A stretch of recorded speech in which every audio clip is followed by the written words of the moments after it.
হ্যাঁ বাদশা হারুন, আপনার ঘোষণা যদি জাগাত থাকে তাহলে আপনি তো ঘোষণা দিছেন যে সম্পত্তির উপরে যার হাত এটার মালিক সে হইব।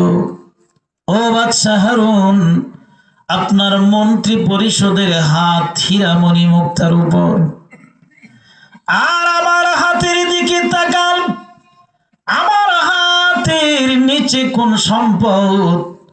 বান্দির হাতের নিচে সম্পদটার নাম কি? বাদশা। কি?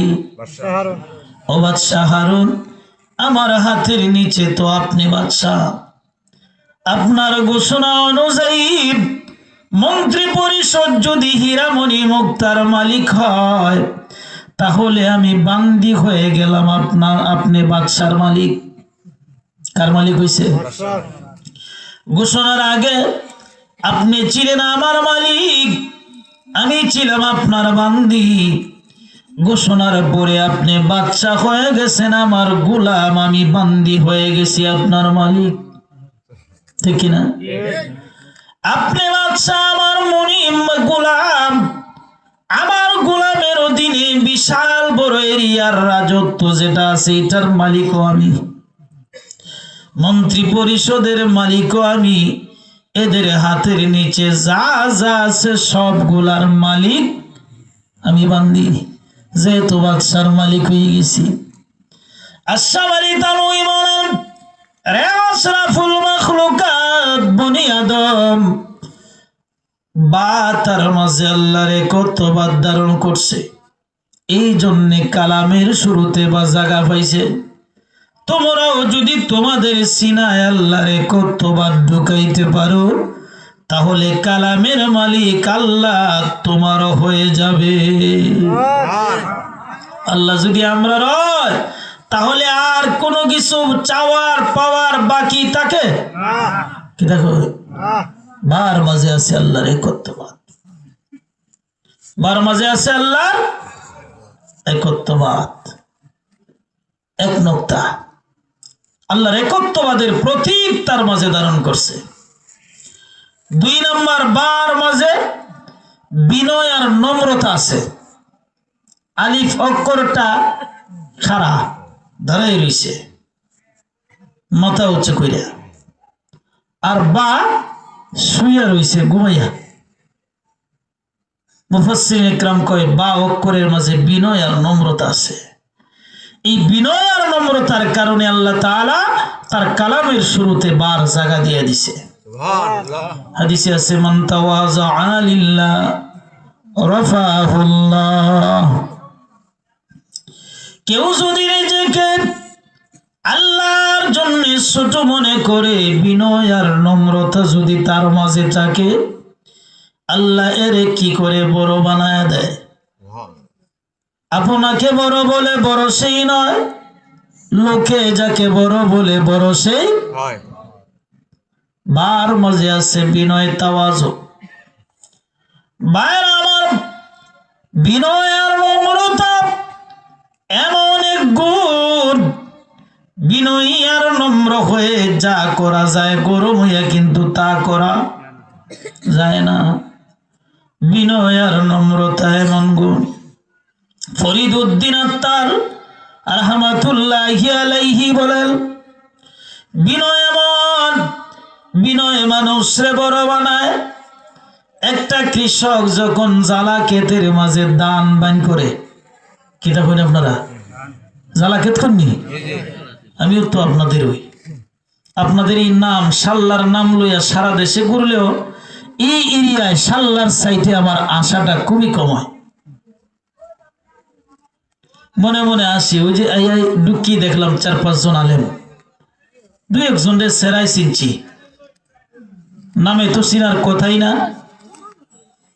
কিন্তু এই সাল্লার নাম লইয়া সারা দেশেই মোটামুটি ঘোরা হয়, কিন্তু সাল্লারে ছিলাম না। তা ব্যাগ যে সাল্লা রাখবো আধা ঘন্টা 1 ঘন্টার লাগি, এমন পরিচিত কোনো দোকানই নাই। যাই হোক, আপনাদের যখন ডাক পড়ে তখন চেষ্টা করি আসার।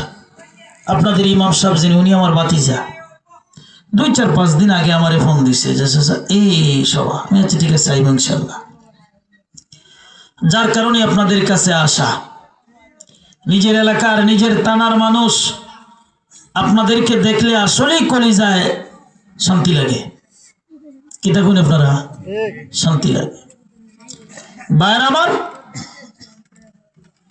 বার মাঝে আছে বিনয় ফরিদউদ্দিন আত্মার বলেন যে একজন কৃষক যখন জ্বালা ক্ষেতের মাঝে ধান বান করে, ধান বান কি শক্ত মাটিত করে না নরম মাটি? ধান যখন মাটির মাঝে বান করে, করার সাথে সাথে ধান নিজেরে লজ্জায় আর শরমে লুদের নিচে লুকাই দেয়। আমি কি, আমার কি অস্তিত্ব, আমি আল্লাহর ছোট্ট একটা মাখলুক, নিজের ছোট মনে করে দান পেক কাদার নিচে লজ্জায় নিজের লুকায়। নিজেকে ছোট মনে করে লুকানোর কারণে অল্প দিনের ভিতরে এই দানের ভিতর থেকে লম্বা একটা চারা বের হয়ে আসে। আইকে হয় না? 28-30 দিন যখন বয়স হয় তখন এটা কি এখানেই থাকে না জায়গা ডোলানো হয়? দান কেটে নিয়ে রোপণ করে, রোপণ করার সাথে সাথেই 4-5 দিন পরে দেখবেন যখন ওই যে বাস ক্ষেতের মাঝে হয়, এটা মারার লাগে একটা মেডিসিন দেয় না, এটার সাথে হালকা কিছু সারও দেয়। এটা যখন বাইন করে তখন দেখা যায় ধান আস্তে আস্তে বড় হইতে থাকে, বড় হইতেই থাকে। এরপরে আবার সার দেয়, বাসে পানি দেয়, বড় হয়। বড় হইতে হইতে চৈত্র মাস যখন শুরু হয়, যখন চৈত্র মাসের মাঝামাঝি হয়, তখন তার ভিতর থেকে দানের একটা ছড়া বের হয়ে আসে। আইকে হয় না? শেষের দিকে চৈত্র মাসে তখন আরো লম্বা হয়, এত লম্বা হয় যে যেই বেড়ায় রোপণ করছিল কৃষক, এই বেড়াও যদি ধান ক্ষেতের মাঝখানে দাঁড়ায় তাহলে দেখা যায় এই বেড়ার মাথা দেখা যায় না, ধানে লুকাই যায়। হয় কি হয় না এমন? দান মনে মনে কয় আমি কত বড় হয়ে গেছি রে, কৃষকরে পর্যন্ত আমার মালিকরে লুকাইলাই। তখন থেকেই তার ভিতরে একটু গর্মি চলে আসে, আমিত্ব আর বরত্ব চলে আসে। এর কিছুদিন পরেই এই দানের ভিতর থেকে দুধ আয়, দুধ আসার পরে দুধ যখন শক্ত হয় তখন দান আস্তে আস্তে আর উপরের দিকে ওঠে না, নিচের দিকে যেতে থাকে। যখন পুরাপুর পেকে যায় তখনও কি লম্বা হয়ে থাকে না আরো নিচে নামে? হ্যাঁ, নিচে নামে। এর কিছুদিন পরে একটা দানের ছড়ার 80% দান যখন সোনালী কালার হয় তখন এটারে গুড়ি কাটা দেয়, দেখি দেয় না? এতদিন বাড়লো, যেদিন থেকে তার মনের মাঝে অহমিকা বরত্ব ঢুকাইছে, আমি মালিকরে ঢুকাইলাই, এরপর থেকে আর বাড়া হয় না, নিচের দিকেই নামে। ফরিদউদ্দিন আত্মার বলেন এই দানের বীজ নিজের যতদিন ছোট মনে করছে আল্লাহ তাআলা তারে বড় বানায় দিছে। যেদিন তারে সে নিজে বড় মনে করছে সেদিন থেকে আর বড় না, ছোট আল্লাহ বানায় দিছে।